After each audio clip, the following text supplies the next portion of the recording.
I have been talking about going on a celibacy journey or maybe even an abstinence journey. I'm still kind of trying to figure out which word I want to use, but nonetheless, the heart of the decision that I'm making is to become abstinent. Woo.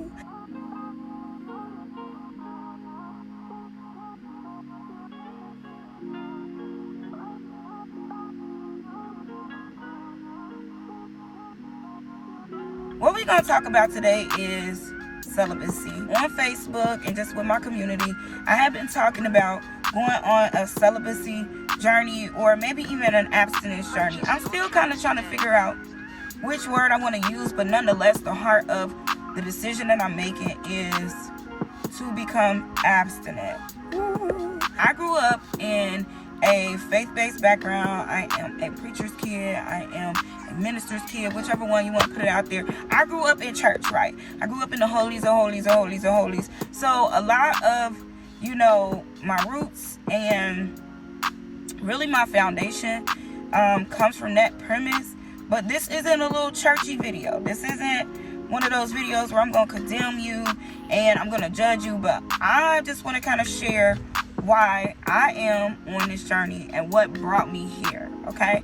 If you are watching this right now in the comment section, let me know, are you currently practicing abstinence? Are you currently getting it in? Just let me know in the comment section. So ultimately what brought me to this decision, y'all pray with me and y'all pray for me, is I'm in the media industry. So I graduated in film. I'm in media, y'all, I'm gonna tell y'all, we do whatever we want to do. We work hard, we play hard, we party hard, but we be working, okay? So I've never been a judgmental person. I've always known that I was called to media. Like, I've always been fascinated with being in media and that whole lifestyle, which, because I'm a free spirit, I'm a rebel. And sometimes when you are a believer and you work in an industry that's not within the four walls of the church, it's real easy to kind of be desensitized to things in the culture. And a lot of those things that you've been brought up on and those beliefs is kind of like they're there, but at the same time they're not there. I actually have been in several relationships, whatever. I recently went through a divorce, wasn't always practicing abstinence or whatever. I felt like out of nowhere, boom, he felt convicted and he did not want to have sex anymore. And so for myself, being a childhood sexual abuse survivor, I actually put a lot of stock on sex. Like, I know a lot of us women, we get mad at the men for putting a lot of weight on the sex, but low-key we do too. It's just in a different way. And so for me, with him cutting that off, it was like, we're not even gonna get into how we got there, but it was definitely extremely hurtful. I felt like it brought up, feelings of rejection and abandonment, because, that was one way I knew, or that was one way that I felt love, acceptance, togetherness, intimacy. So that's when I really started down a path of really feeling like I need to have sex. I need to be intimate with my partner. I need this. If I'm being honest, I felt rejected. To walk down that path, for several months, where that was something that I was used to. That was a way that felt good to be validated, if I'm honest. I felt comfort there. That was hurtful. Things didn't work out with me and him. And so, I started talking to another friend. That turned into a situationship. And sorry, Mom, if you're watching it. The sex was amazing. And it was just different levels of intimacy for me. It just meant a lot more than just having sex. Like, the levels and the depths that you go to. And so I honestly felt like, even with the last relationship and the last situationship and the situationship before that, that because I was having sex, it actually made me not pay attention to certain flags. It made me not be as intentional. I personally felt like that level of intimacy that I share with these people, you know, of course it was amazing. Of course it was good. And it made me feel good as a person to share this experience. But when you get into situationships where time over and over and over and over again, where I was becoming closer with these people, but I wasn't paying attention immediately to the fact that they wasn't growing closer with me. I would feel things in my spirit like, something ain't right. I need to call this out. I need to talk about this. I need to address that. But then when we would have sex, it would just wash it away. And ultimately, I ended up getting hurt.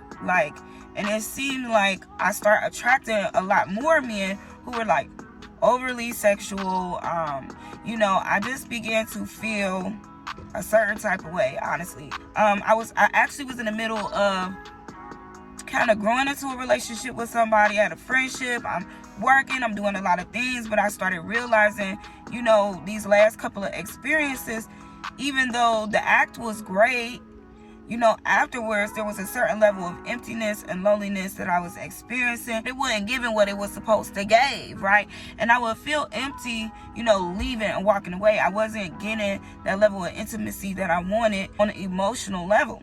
I started kind of feeling like God was pulling me away, and this is what I want to say about it, y'all. It's not coming from a standpoint of being over religious and it's wrong and da-da-da-da-da. I really believe that God created sex to be a beautiful thing, right? And a lot of times, especially with us women, we'll give our body before we even know that a man is all the way in there, before we even have a man's heart, and it can be very hurtful and detrimental when your heart is there, your emotions are there, and that person's heart isn't even in it.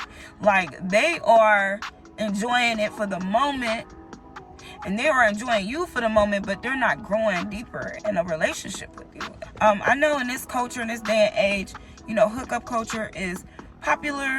People tell you you should be mature, you shouldn't be getting your feelings involved. Well, I'm a girl that I realize my feelings are involved. I can give a man my attention, my time, my affection, my loyalty, my presence, my body, and he ain't even sure if he want to lock me down. I just felt like that was just ass backwards.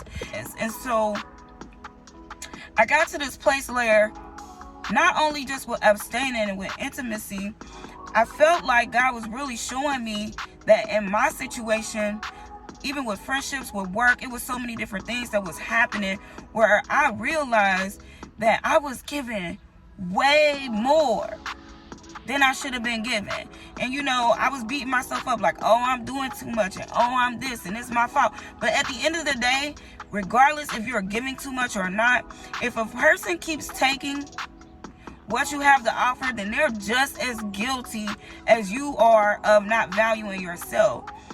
So don't ever feel bad for being all the way in, or allowing yourself to have emotional attachments with people, but learn from it. And so God was really using me abstaining and being celibate and being more intentional about dating, because I know that my desire is to be married. I know that when I have sex with somebody and I go all in with somebody and I'm intimate with somebody, I want to be able to jump in freely with no limits, no boundaries, no nothing. They 100% serving me and I'm 100% serving them.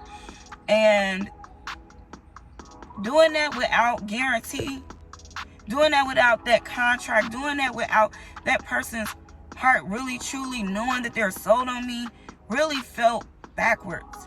This celibacy journey for me is deeper than just not having sex.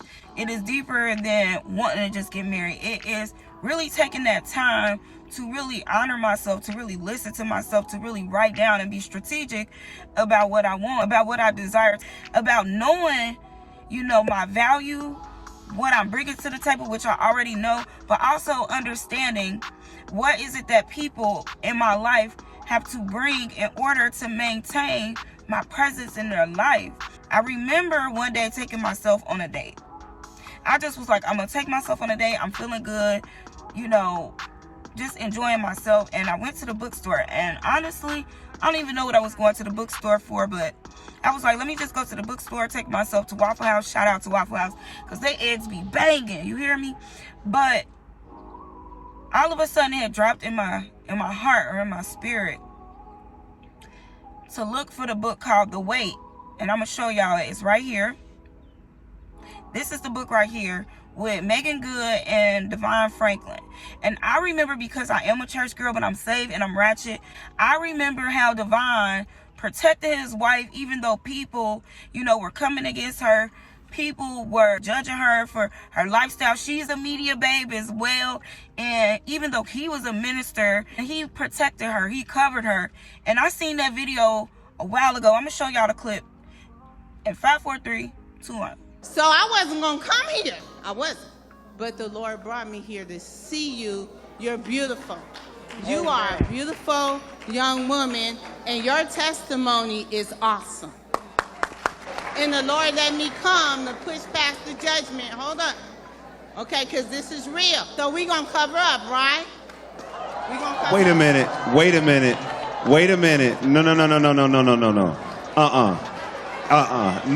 That ain't, no. That is not what we're here for. She's not going to cover up. She's going to wear what she want to wear. In the name of Jesus. Yes, she will. Yes, she will. Yes, she will. God bless you. We love you. I love you dearly.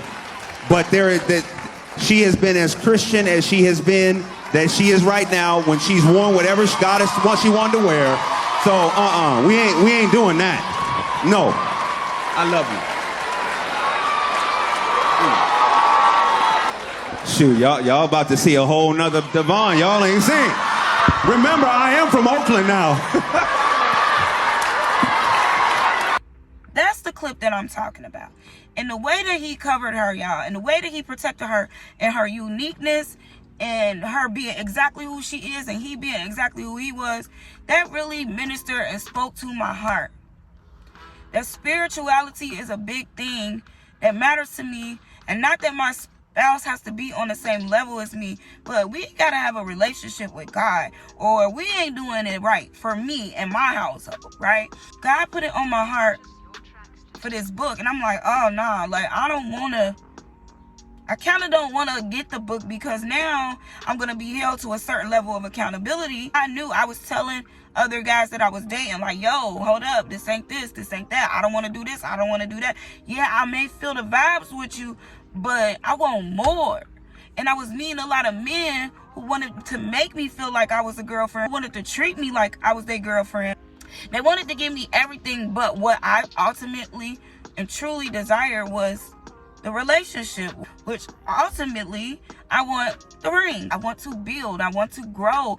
I want depth and intimacy, and I want to vlog videos with my bae, and I want to operate in ministry or the community with my person. And me doing it the way that I was doing it was not getting me there, but it was actually breaking my heart. It was actually breaking my heart to keep going into certain depths and levels, especially intimately and emotionally, by myself. Maybe they was there halfway just enough to keep me on the ride. I remember going into Half Price Books, and I kind of did like a semi-look, and nobody ever asked me for help when I go in there, like never. And the lady, as I'm leaving, I'm like, whatever, I ain't about to do this. Like, let me think about this little celibacy. Let me think about this abstinent journey just a little bit longer, you know. Maybe because I was like in this in-between space with the little guy I was dating. I'm like, maybe I should just have sex with him one more time. And I had this line that I kept telling my girlfriends I was going to ask him after we was intimate for the last time. Because I knew he wasn't my husband. And that line was, can you teach my husband to have sex with me or to make love to me the way that you do? I knew that when I said that to him, it was kind of me being passive aggressive, like, I know you don't want to marry me. I know you're not serious about me. So you're in the way of my husband. You're getting in the way of my person. You're getting in the way mentally, emotionally, spiritually, in the way of who I want to be with. And because I'm so attached to you and the sex that we're having, that now my husband, who I haven't met yet, who I know is awesome and amazing, he is now in competition with you sexually, and I'm gonna need you to train him. And honestly, Even though to my future husband, whenever I meet you, I'm sorry, I repent for putting you in competition sexually, mentally, emotionally with somebody who is really a non-freaking factor. And that's when I knew, you know what, I'm wasting my time. And I'm making my husband have to compete with multiple people who lived in my heart emotionally, spiritually, psychologically, sexually. And I know when it comes time for me to meet my person, those are things that I don't want to compete with. I don't want to compete with all of the other women he slept with. I don't want to compete with all of the other women that he was with. That's when I really knew that God was really just calling me to be a lot more serious. I always knew I wanted to manifest what I come home to. When I'm out in the media, when I'm not on social media, when I'm not at an event, covering event coverage, or, you know, even in the clubs with my friends, maybe out having some drinks or whatever while I'm working, my heart will always be searching for my person, my husband, my provider, my protector, you know, in our relationship, my covering. Like, and I'm out here wasting time doing what? I'm out here wasting energy and effort and giving my body away to people who I already know. Had I not been continuing to sleep with you, I probably would have been cut you off. I probably would not have excused certain things. I probably wouldn't have waited a little bit longer, giving them time that they honestly don't even want. In that bookstore, as I'm about to leave, and the lady was like, "Is there anything I can help you with today?" And I'm like, I kind of had an attitude like, "Lady, leave me alone." Well, actually, before I left, I was going to look up and see if y'all had this book called The Wait. And she was like, "Oh, you know what?" And she was like, "Actually, I literally have one book here. It hasn't even made it on the shelf yet. I just tagged it, put a label on it, and it's literally sitting on my cart. I was about to find a space where to put it." And I knew for me personally, I'm like, dang, that's God. Like, you really trying to hold me accountable to this whole journey, right? The book wasn't even on the shelf. It was literally only one book.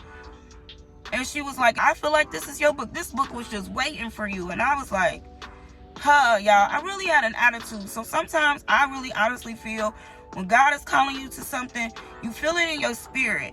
But you don't always want to do it. You don't always want to be obedient. But because that book was waiting for me, I felt like I had to do this. And so I just want to, encourage anybody else who's been hurt, looking for their spouse, wants their person that they want to build with, and you feel like you've given your heart away, not just to men sexually, but to friendships, to jobs. You just continually give your worth and your value away. You haven't really made people earn it. You haven't really made people live up to the standards of what you need and what you deserve. Or you're going on a journey with yourself, but we own it together. I just want to encourage you to follow your heart, because it's worth it. I know with the last person I was dating, I really honestly truly loved them in my heart. I may not knew everything about them, but I was all in on them. I was invested on so many levels y'all wouldn't even know. Like, I was really taking a risk on a deep level. Like, it was some things I was accepting from this person, from their health, from their spiritual life, from, just whatever, that honestly I was playing a game with myself. And I thought that this person would be grateful or take it more serious, knowing the risk that was involved, to see that person just was like, "Oh, well." I honestly felt like it gave that person more confidence to really go pursue other people and have other options. And I didn't feel like that person really understood the level of risk and investment that I was taking, because they wasn't looking at it that way. And I realized like I was playing a game with myself. And I just thank God for protecting me. I thank God for keeping me, because I was at the point where I was really hurt, y'all. I was really, really, really, really hurt. And y'all know how it is when a woman is scorned. Let's just put it like that. And when I felt the anger rising, when I thought about the thoughts in my mind from between my last job and how they didn't value me, and about how my marriage deteriorated, and how I felt like I wasn't 100% valued then. Not that he did everything wrong. And then to date again, and it didn't work out. And then to date another person, and that didn't work out. And then to be really being, with this last person, it wasn't getting me nowhere but angry, bitter, upset.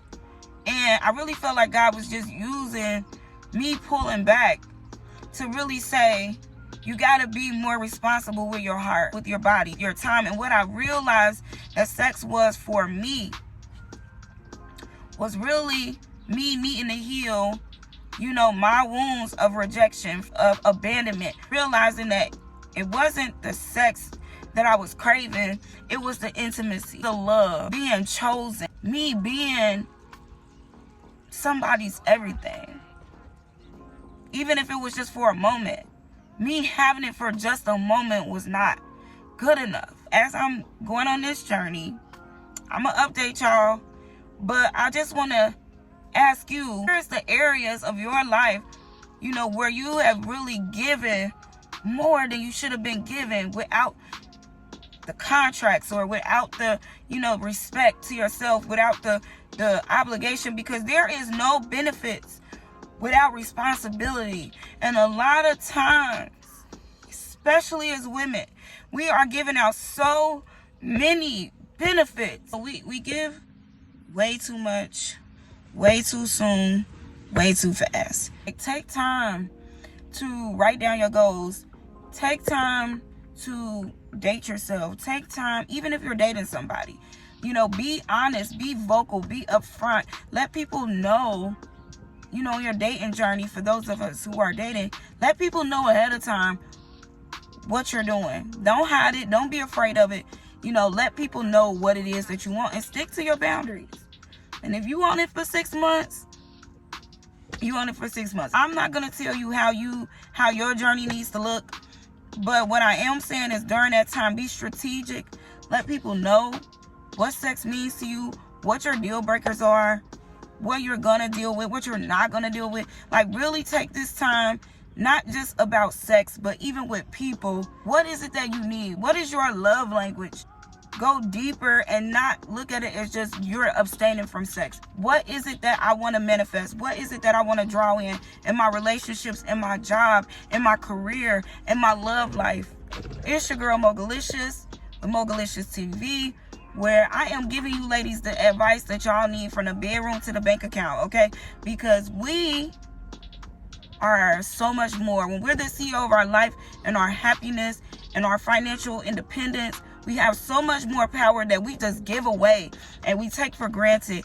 And when we learn that we're the CEO of our happiness, we can use our feminine energy. We can use our feminine powers to really manifest the life of our dreams. And that's my whole goal, is take our power back. It's time for us as women to take our power back. Like, let's take our power back. Because we're giving away so much energy, effort, and so much power to people who really don't deserve it. And at the end of the day, we deserve it first. That is self-love. That is self-care. And anybody that truly love you, honor you, and respect you, they're going to want whatever is best for you.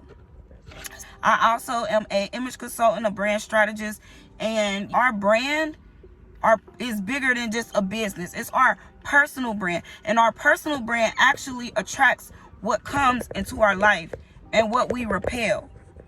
And a lot of us don't realize that we are giving a narrative about ourselves, whether we know it or not, before we open our mouth. That's why I'm on this journey, and that's why I built this channel and I built this community for us women, so that we can attract and manifest what we truly desire, just with our overall brand. I love y'all. Y'all let me know how y'all feel in the comments. Do you agree? Do you not agree? What are your goals 3-6 months from now? But it's your girl Mogalicious, and I'm signing out. Peace.